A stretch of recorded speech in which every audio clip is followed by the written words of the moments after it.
राधे राधे भक्तजनों, आज आप सुनेंगे अद्भुत मेहमान और कबूतर की कहानी। एक दिन एक मेहमान भयानक वन में शिकार करते समय पत्थर, पानी, हवा की चोट से अत्यंत दुर्गति में पड़ गया। कुछ दूर आगे बढ़ने पर उसे एक वृक्ष देखा। उसकी छाया में जाने पर उसे कुछ आराम मिला। तब उसे स्त्री बच्चे की चिंता सताने लगी। इधर सूर्यास्त भी हो गया था। ठंड के कारण उसके हाथ पैर में कंपन हो रहा था और दांत किटकिटा रहा था। उसी वृक्ष पर एक कबूतर अपनी पत्नी की चिंता में घुल रहा था। उसकी स्त्री पतिव्रता थी और अभी चारा चुनकर आई नहीं थी। बेबस वो इसी मेहमान के पिंजरे में पड़ी थी। कबूतर इसके ना लौटने पर विलाप कर रहा था। पति का विलाप सुनकर कबूतरी बोली, नाथ, मैं पिंजरे में बंधी हुई हूँ, कृपा आप मेरी चिंता ना करें। मेहमान धर्म का पालन करे। यह मेहमान भूखे और ठंड से मारा जा रहा है। संध्या काल अपने घर पर आ भी गया है। यह अर्थ अतिथि है, यद्यपि यह शत्रु है, फिर भी मेहमान है। अत इसका सत्कार करे। इसने जो मुझे पकड़ रखा है वो मेरे किसी कर्म का फल है। इसके लिए मेहमान को दोष देना व्यर्थ है। आप अपनी धर्ममयी बुद्धि को सीधर करें। थके हुए मेहमान के रूप में सारे देवता और पितरों पधारते हैं। अतिथि संस्कार से सबका सत्कार हो जाता है।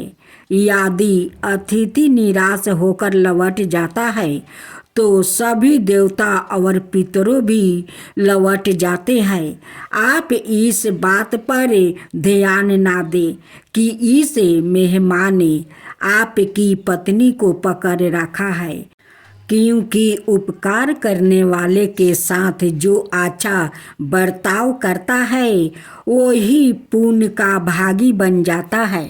कबूतर अपनी पत्नी की धार्मिक वचनों से बहुत प्रभावित हुआ। उसमें धर्ममयी बुद्धि जाग पड़ी। उसने मेहमान का सामने उपस्थित होकर कहा, तुम मेरे घर पर आए हो, अतिथि हो। मेरा कर्तव्य है कि मैं प्राण देकर भी तुम्हारी सेवा करूं। इस समय तुम भूखे और ठंड से मृत पीड़ाए हो रहे हो। थोड़ी देर प्रतीक्षा करो। इतना कहकर वो उड़ गया और कहीं से जलती हुई एक लकड़ी ले आया।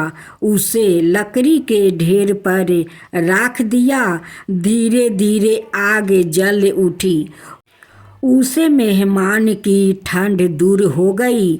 तब कबूतर ने मेहमान की परिक्रमा कर अपने को अग्नि में झोंक दिया। मेहमान उसे अग्नि में प्रवेश करते देखा घबरा गया और अपने को धिक्कारने लगा। फिर उसने कबूतरी और अन्य पंछियों को पिंजरे से निकाल कर छोड़ दिया। कबूतरी ने भी अपने पति के पथ का अनुसरण किया। तत्पश्चात कबूतर और कबूतरी देवता का समान दिव्या शरीर धारण कर और विमान पर चढ़कर स्वर्गलोक की और प्रस्थित हुआ। उन्हें जाते हुए देखकर मेहमान ने उनकी शरण ली और अपने उद्धार के लिए उपाय पूछा। इस पर कबूतर ने उसे गोदावरी में स्नान करने की बात बताई। एक मास तक गोदावरी स्नान करके मेहमान भी स्वर्ग लोग को चला गया। गोदावरी का यह स्थान आज भी कपोत तीर्थ के नाम से विख्यात है। अब सुने दूसरा कथा। मौत के भी मौत हो जाता है। जो ईश्वर का भक्त होता है उसका स्वामी ईश्वर होता है। उस पर मौत का अधिकार नहीं होता है। अंधकार चेष्टा करने से मौत का भी मौत हो जाती है। गोदावरी के तट पर सेवत नाम का एक ब्राह्मण रहता था। उनका सब समय निरंतर सांब सदाशिव की पूजा में व्यतीत होता था। वो अतिथियों को भी शिव समझकर उनका भली भांति आदर सत्कार किया करता था। उनका शेष समय भगवान के ध्यान में व्यतीत था। उनकी आहु पूरी हो चुकी थी, किंतु उन्हें इस बात का ज्ञान न था। उन्हें ना रोग था ना शोक, इसलिए आहु पूरी हो चुकी है इसका आभास नहीं हुआ। उनका सारा ध्यान शिव में केंद्रित था। यमदूत समय से उन्हें लेने आया, परंतु वो उनके घर में प्रवेश नहीं कर पाते थे। चित्रगुप्त ने मृत्यु से पूछा, मृत्युदेव, सेवत अब तक यहाँ क्यों नहीं आया? तुम्हारे दूत भी नहीं आए। यह सुनकर मृत्यु को सेवत पर बहुत क्रोध आया। वो सवाए उन्हें लेने दौड़े। गिरह के द्वार पर यमदूत भय से कांपते दिखाई पड़े। उन्होंने मृत्यु से कहा, नाथ, हम क्या करें? सेवत तो शिव के द्वारा सुरक्षित है।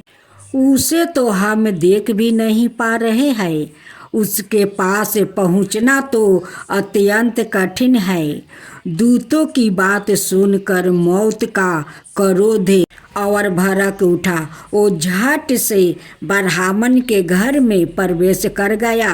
ब्राह्मण देवता को यह पता न था कि कहाँ क्या हो रहा है।